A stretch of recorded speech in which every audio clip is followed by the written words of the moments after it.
Wayne Williamson was a seasoned wildlife guide, someone who had spent decades navigating the wilds of Africa and developing an uncanny understanding of the animals he lived among.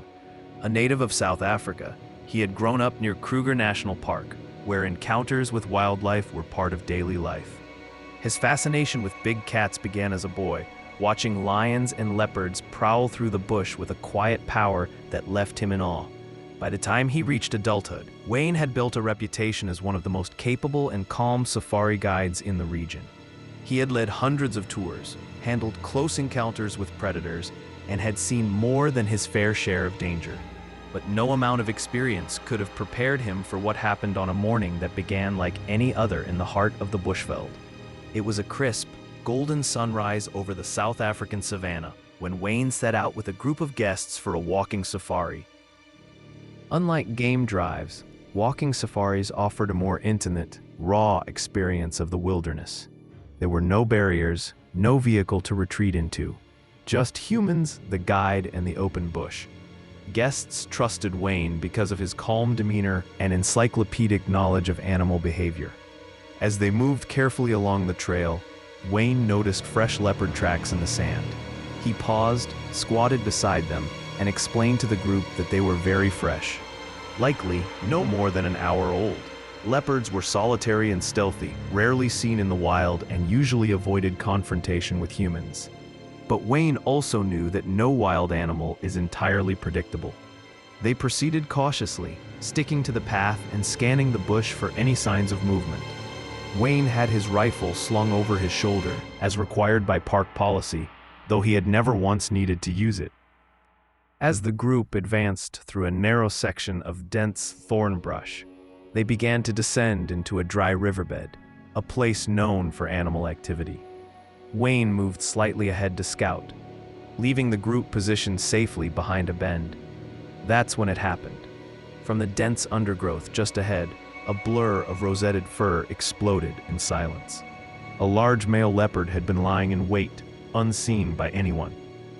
In a fraction of a second, it was on Wayne. Its claws sinking into his shoulders as its powerful jaws locked onto his skull. The impact knocked him to the ground with brutal force. The guests, frozen in horror, could barely register what was happening. Wayne fought back with everything he had, punching and kicking the animal, trying to protect his head and neck. But the leopard was relentless. It thrashed and tore at him, determined to subdue its perceived threat. The leopard's claws shredded his back and arms, and its teeth cracked bone. Wayne managed to roll to his side, shielding his face as blood poured from multiple wounds. The attack lasted only moments, but felt like a lifetime. One of the guests, a retired soldier, grabbed a walking stick and shouted to distract the animal. Another reached for Wayne's dropped rifle, though he had no idea how to use it. The commotion startled the leopard, which released its grip and darted back into the bush. Wayne lay on the ground, barely conscious, soaked in blood, his face unrecognizable. The guests scrambled to render first aid, tearing shirts to stem the bleeding, calling for help over the radio. A nearby ranger team was dispatched immediately. Within 30 minutes, a medevac helicopter arrived and transported Wayne to the nearest hospital. His injuries were catastrophic. Deep lacerations to his scalp, crushed facial bones, a punctured lung, and numerous fractures. Doctors placed him in an induced coma and began a series of surgeries that would stretch on for months. For a while, it wasn't clear if Wayne would survive. The leopard's bite had fractured his skull in 3 places, narrowly missing his brain. His left eye was permanently blinded. Muscle and skin had to be grafted from other parts of his body to reconstruct his shredded face. And through it all, Wayne endured the pain with quiet determination. The story of the attack spread quickly, picked up by local news outlets and eventually international media. Photos of Wayne's battered face, taken weeks after the attack, became a grim testament to what he had endured. But what surprised many was his attitude. In interviews, Wayne made it clear that he didn't blame the leopard. "I walked into his house," he said. "He was defending himself. That's nature." His calm acceptance resonated deeply with people. He used his recovery time to advocate for better education around wildlife tourism and the importance of respecting the boundaries between humans and predators. Wayne returned to the bush a year later, not as a guide, but as a visitor, wanting to show his respect for the place that had shaped his life.